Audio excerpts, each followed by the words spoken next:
Will you be okay going to the hospital alone? I swear I'll send you straight to hell. My name is Catherine, and I'm currently 9 months pregnant.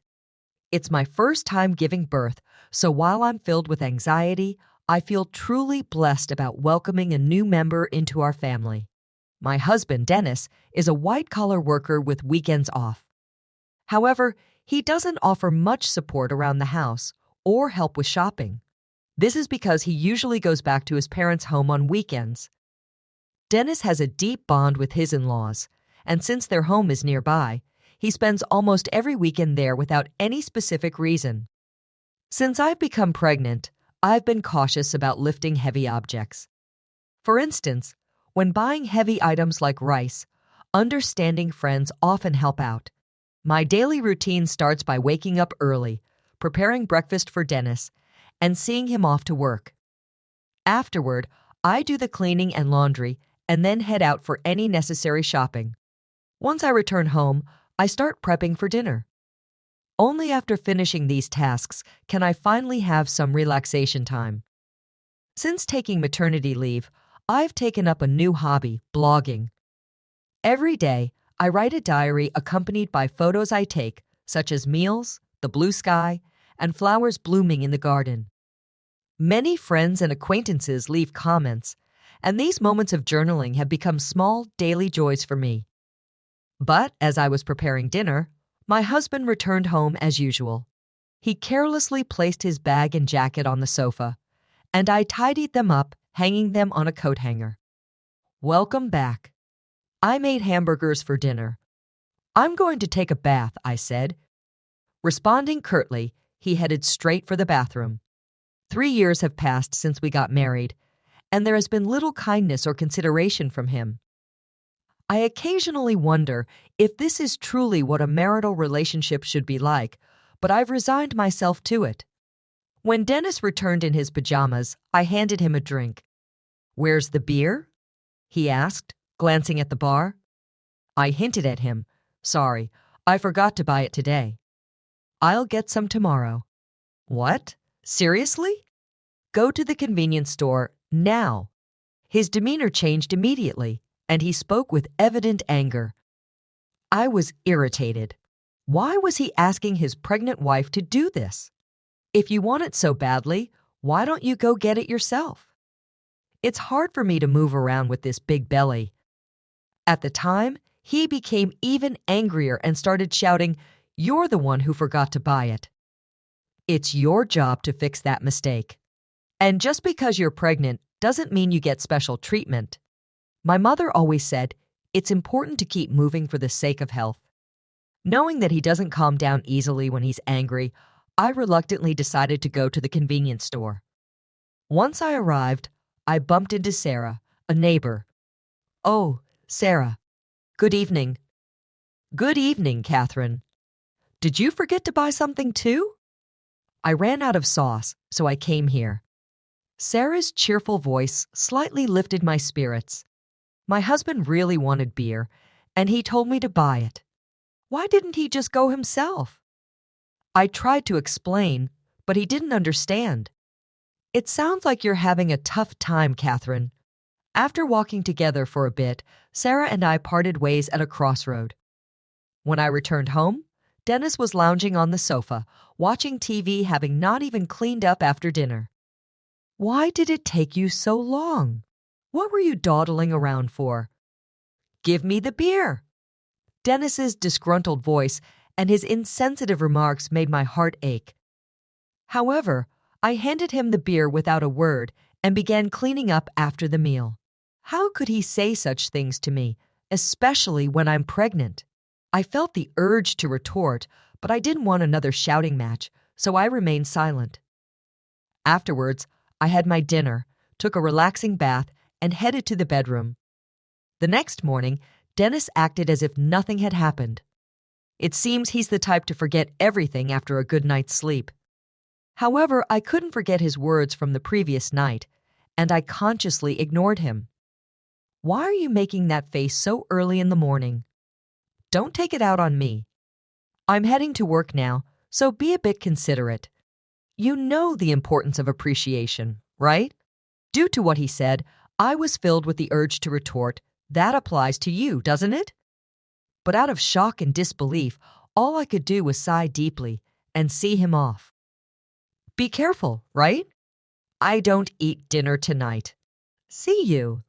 Without any explanation, Dennis left in a hurry. After seeing him off, I took care of household chores and went shopping as usual.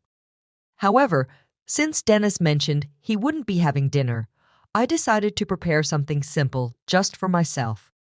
Then, as I was about to start my meal alone in the evening, I heard Dennis's unexpected return and rushed to the entrance. "I'm back. Thanks for your hard work. But you said you didn't need dinner today, right?" "Yeah, but my drinking party got canceled." "I'm hungry. You have something to eat, right?" "Well, I only prepared a meal for myself today."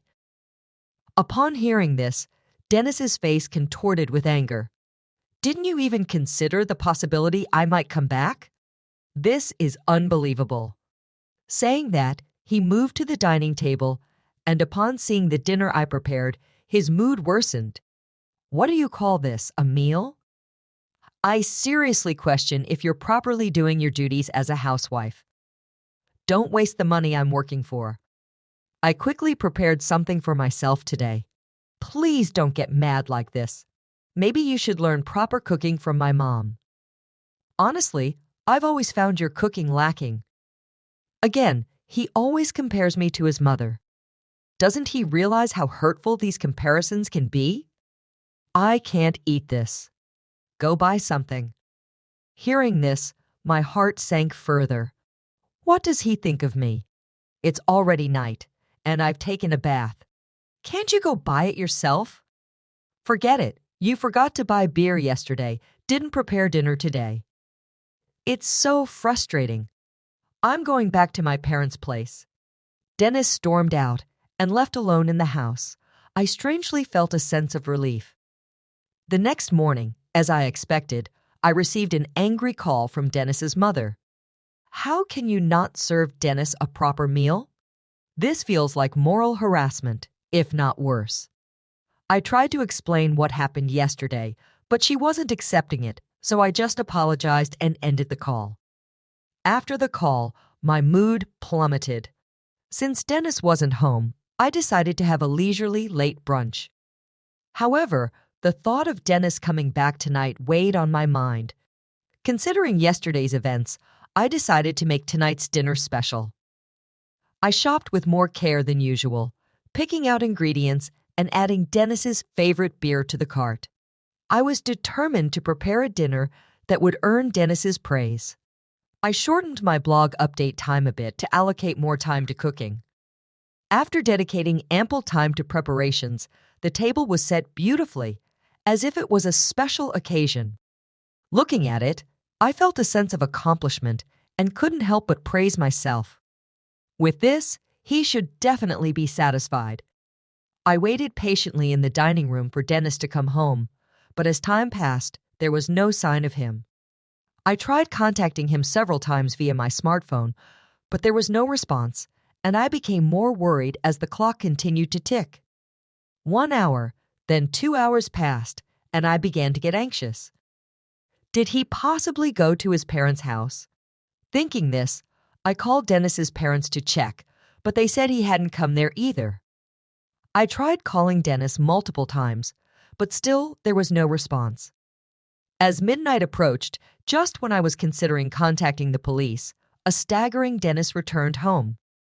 He seemed clearly drunk. But I'm home hiccup. I rushed to the entrance in concern and found Dennis lying on the hallway floor. "What happened? Are you okay?"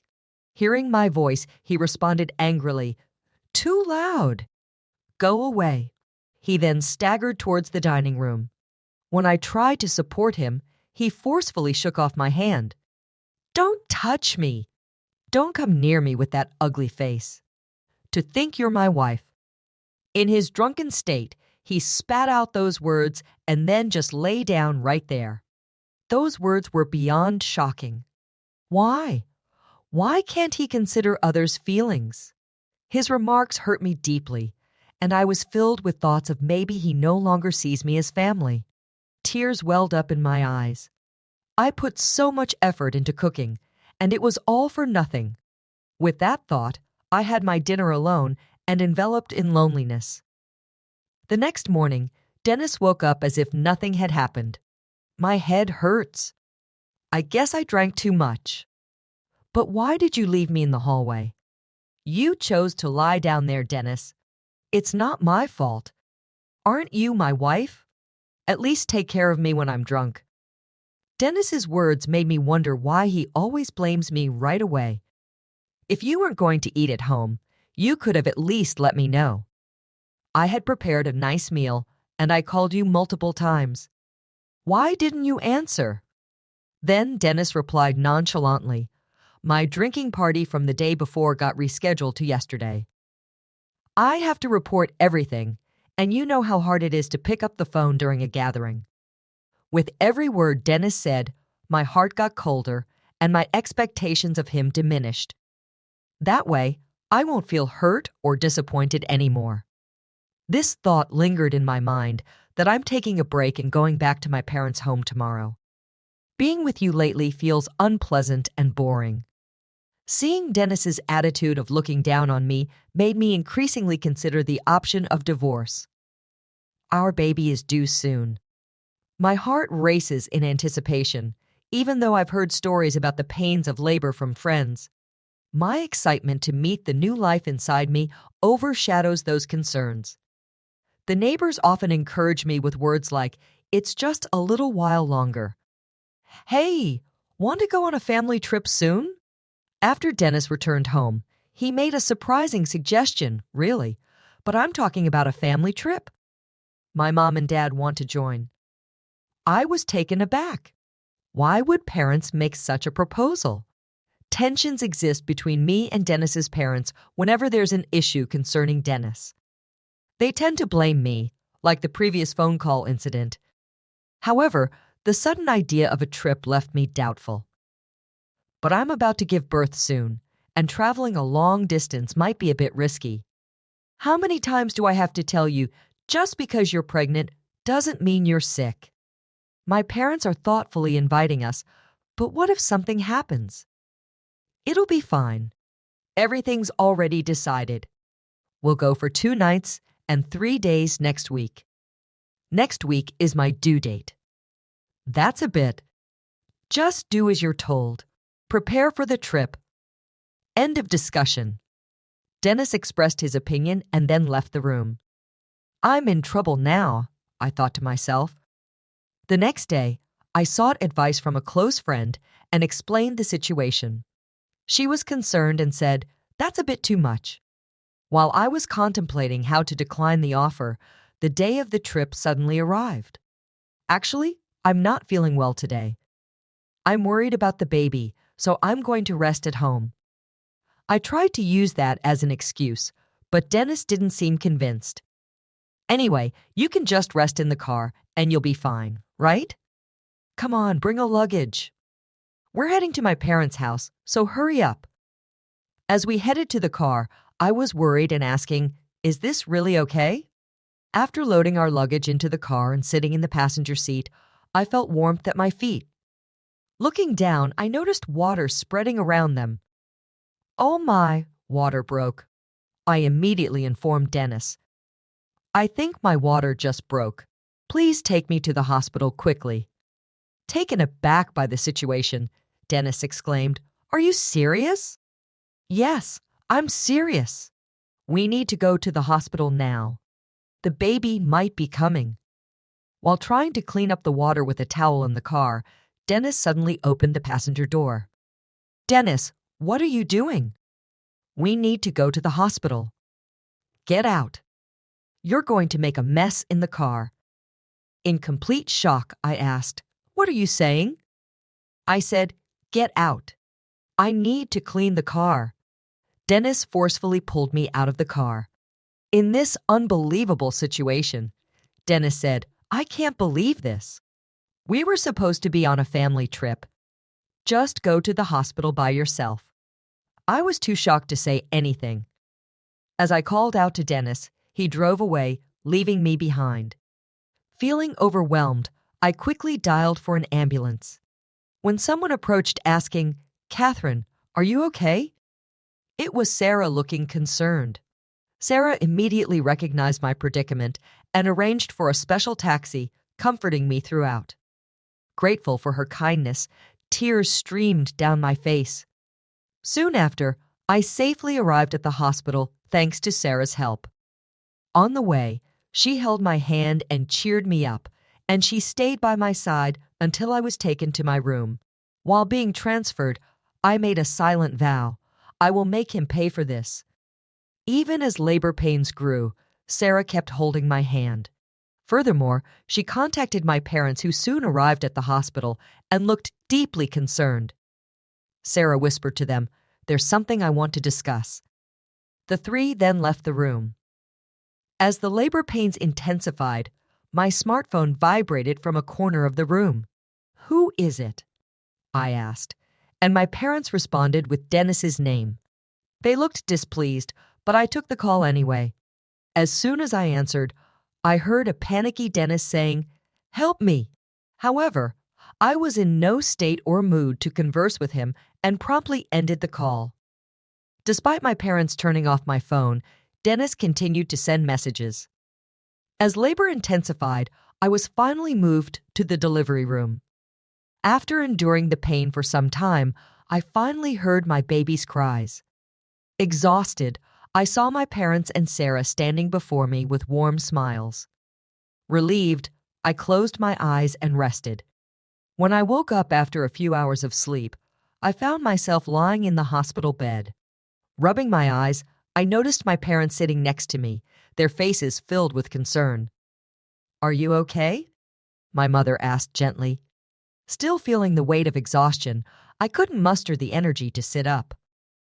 While my father looked teary-eyed, my mother comforted him, saying, "The postpartum period can be exhausting."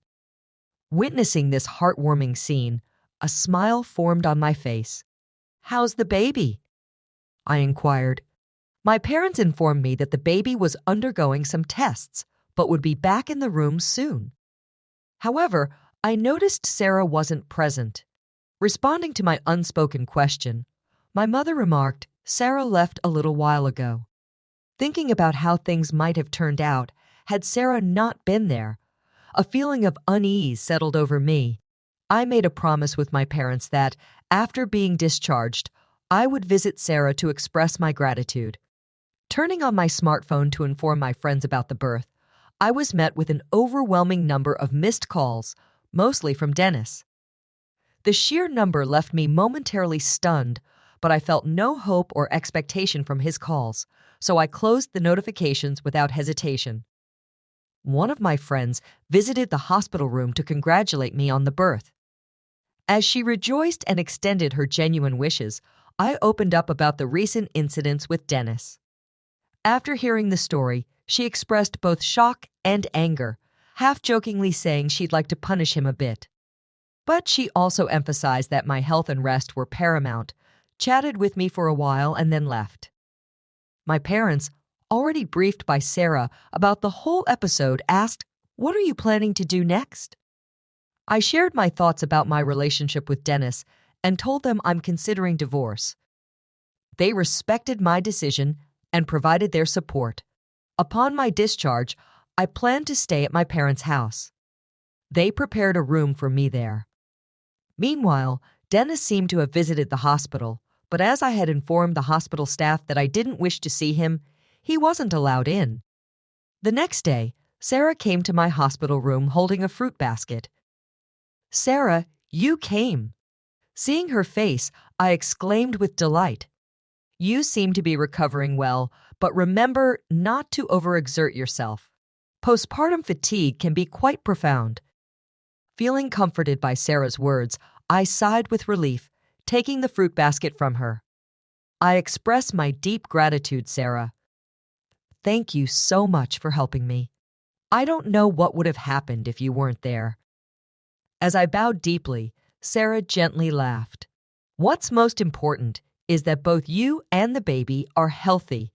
I just want a small hand. Regardless, I'm forever grateful. Once things settle down, I'll come over to thank you properly."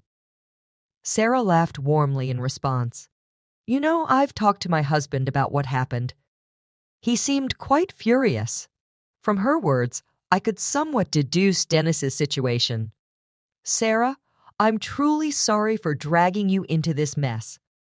Don't worry. Remember who you owe for being able to work at your current company? This incident is truly hard to forgive." At that moment, I heard a stern tone in Sarah's voice for the first time. Sarah was actually the wife of the CEO at the company where my husband worked when we first moved to this residential area.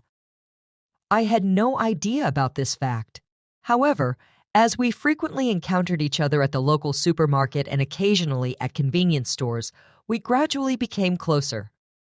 We even began to enjoy shopping together, and during these sessions, I learned about the nature of her husband's job. On the other hand, my husband was completely unaware of this background. This is because he didn't even accompany me for our initial neighborhood greetings and didn't prefer interacting with our neighbors. Sarah had previously told me gently, "I don't want to cause any trouble, so don't tell your husband," and I had respected that request. Knowing that I was pregnant and still being forced to endure my husband's unreasonable behavior, Sarah had several times suggested, "Should I talk to your husband about this?" However, I had always declined, not wanting to trouble her. But with this recent incident, perhaps even Sarah reached her limit. That's why my husband kept calling Sarah. "I really can't thank you enough for everything." Sarah's strong words made me realize how fortunate I was to have someone who'd go to such lengths for me, and I couldn't help but tear up. Seeing my reaction, Sarah once again gave me a warm smile. "Catherine, you're a dear friend to me. I can't just stand by and watch when something like this happens to a friend. I might be getting on in years, but I've still got fight in me." Our conversation was filled with heartfelt smiles. However, my husband's messages didn't stop despite the barrage of notifications online. I consciously ignored them all. Thinking about the divorce made my mind clear, and all I wanted was to think about how to live my life with my baby. As I was preparing to leave the hospital, a close friend visited my room, handing me her smartphone and saying, "I want you to see this." Displayed on her phone was a post that had become a major topic on a certain social media platform. When I asked, "What's this about?" she informed me that she had posted about my husband's recent actions on social media. My friend had a significant influence on social media with a massive follower count. One day, she received a reply to one of her posts. The follower who replied had by chance captured a video of the scene where I was yelled at by my husband after being let out of the car. The follower, wanting to protect my privacy, blurred my face in the video and, with my friend's permission, shared it online.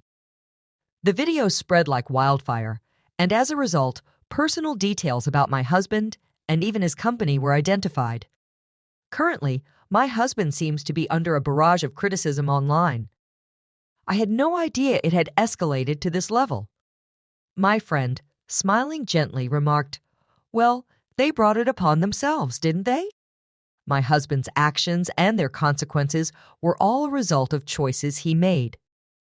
Furthermore, when one of my husband's friends confronted him about the incident, he reportedly excused himself, saying, "I had a prior travel commitment with my parents that day, so I had no choice." Because of this statement, not only my husband, but also his parents began to face criticism online. The story spread even in the vicinity of my in-laws' home, and there seemed to be various topics related to my husband's parents circulating on social media. Suddenly, my phone started ringing. When I checked the screen, it was a call from my mother-in-law. "That's for my mother-in-law, the talk of the town," my friend, eyeing the screen of my phone with interest, suggested, "Why don't you pick up and give her a piece of your mind?"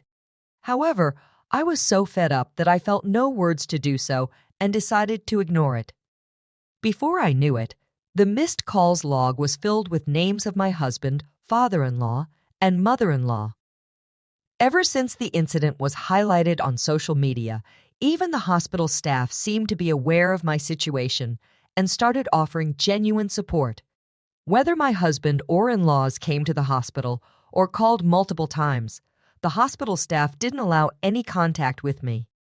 As my discharge date approached, I had one pressing worry whether my husband and in-laws might be lurking outside the hospital.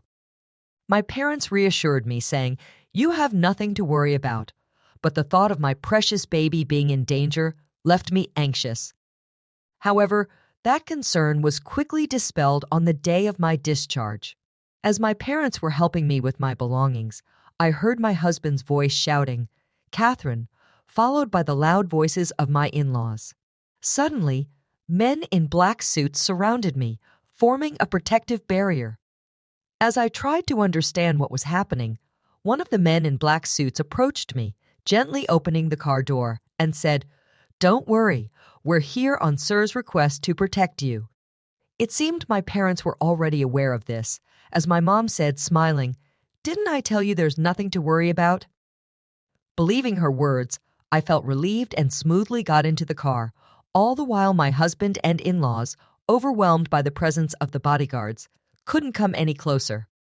I can't find the words to express how grateful I am for Sarah supporting me like this. The only thing occupying my mind was how to reciprocate Sarah's kindness. My parents felt the same, saying in unison, "We have to find a way to show our gratitude to Sarah." Although my new life began smoothly and pleasant days continued, the contacts from my husband and in-laws never ceased. I mailed them the divorce papers, but there wasn't even a hint of acceptance. One day, my in-laws called our home. It seems my father answered, and they approached him with the attitude of, "She became a part of our family, so no matter how she's treated, she shouldn't complain." When my father angrily retorted to their statement, it seems they were taken aback and quickly hung up. While discussing how to handle this with my parents, I decided that seeking professional assistance was the best course of action and resolved to consult a lawyer. Coincidentally, my father was acquainted with a lawyer, and when we explained our situation, he graciously promised to help. I informed the lawyer about the video circulating on social media and detailed past events. When the lawyer reached out on our behalf, my husband was initially taken aback. However, over time, he became defiant, stating, "We'll solve marital issues ourselves. We don't need a lawyer," in a fled tone. However, the lawyer calmly responded, "I'm acting upon Catherine's request. Any future communication should be directed to me. It's up to Catherine, my client, to decide whether or not she wants to involve a lawyer." My husband was at a loss for words. Though initially refusing to divorce, when mediation and the possibility of a court case were suggested, the word court seemed to shake him, and he reluctantly agreed to the divorce. I have no interest in the child and have no intention of seeing them in the future, so I don't see why I should pay child support. As for property distribution, I did nothing wrong, he claimed irrationally. The lawyer calmly explained from a legal perspective, but my husband still seemed unconvinced. "In that case, it seems we'll meet in court," the lawyer suggested. My in-laws, who were listening nearby, appeared to panic and immediately agreed. When I was informed of this by the lawyer, I was shocked that I had ever married such a man. I had been communicating with Sarah since returning to my parents' home, and when I told her about the recent events, she playfully and gleefully suggested, "How about seizing your ex-husband's retirement pay? Garnishment is one way, right?" Feeling overwhelmed by Sarah's astuteness, a while later, I was contacted by the lawyer who conveyed that my husband wished to apologize in person. Wanting a satisfactory conclusion, I agreed to converse over the phone under the supervision of the lawyer. The day of the scheduled call arrived, and on that day, I was accompanied by my parents and the lawyer. From the other end of the line, I heard, "Finally, you answer. Apologize now, and I'll forgive you. So come back home. Let's be a couple again. The house is a mess. I might lose my job, and everyone's looking at me coldly. All of this is your fault, so take responsibility. Can't you even hold a proper conversation? He continued to bombard me with accusations, but without being overwhelmed, I calmly chose how to react when he said, "See, you can't even reply properly." Truly a woman with no redeeming qualities. I finally responded, "Just so you know, this conversation is being recorded. I'll keep it as evidence. Goodbye." Hearing this, my husband's voice revealed his shock. "Wait, you recorded it? That's not fair, right?" I was joking. "I'm sorry. I can't live without you. Let's start over. We truly loved each other, right? I promise I'll try harder from now on." After hearing those words, I immediately hung up the phone. With the recorded data in hand, I handed it to the lawyer and asked, "Can you utilize this audio as evidence?" Shaking his head in disbelief, the lawyer remarked, "He truly is an irredeemable man." My parents, feeling the same as me, had firmly decided to sever ties with him. Seeing his behavior filled them more with astonishment and disappointment than anger. At some point, I realized I was slightly enjoying this drama, chuckling at the little devilish side of me that emerged. The divorce procedures with my husband concluded smoothly. Both the property distribution and child support agreements went forward without a hitch, and the turmoil began to subside. Due to the information Sarah shared with her husband, the president of my ex-husband's company, he was promptly disciplined. The president, known for his family-oriented values, believed that an employee who couldn't protect his family couldn't be trusted by the company. Dennis lost his job, couldn't make housing loan payments, and returned to his parents' home. His reputation was tarnished by the viral video, and he struggled to find stable employment, barely making ends meet with short-term part-time jobs. Rumors spread about his parents too, and according to reports from Sarah's friends in the neighborhood, they seemed to live in perpetual unease. The cold societal judgment they faced, which exceeded my expectations, made me think that surprisingly, this ostracization might be harder for them than any legal repercussions. With most matters settled, and my health recovering, my parents, my baby, and I visited Sarah's home to express our gratitude. Both Sarah and her husband seemed genuinely happy and doted on my baby, making us feel warm and welcomed. After that, Sarah and my mother became close friends. Similarly, Sarah's husband and my father got along very well, and our families grew close. Furthermore, Sarah and her husband's son was around my age, and to everyone's surprise, our relationship began to develop in an unexpected direction. A few years later, the idea that I might actually become a part of Sarah's family was something no one could have ever predicted. Life truly is full of surprises.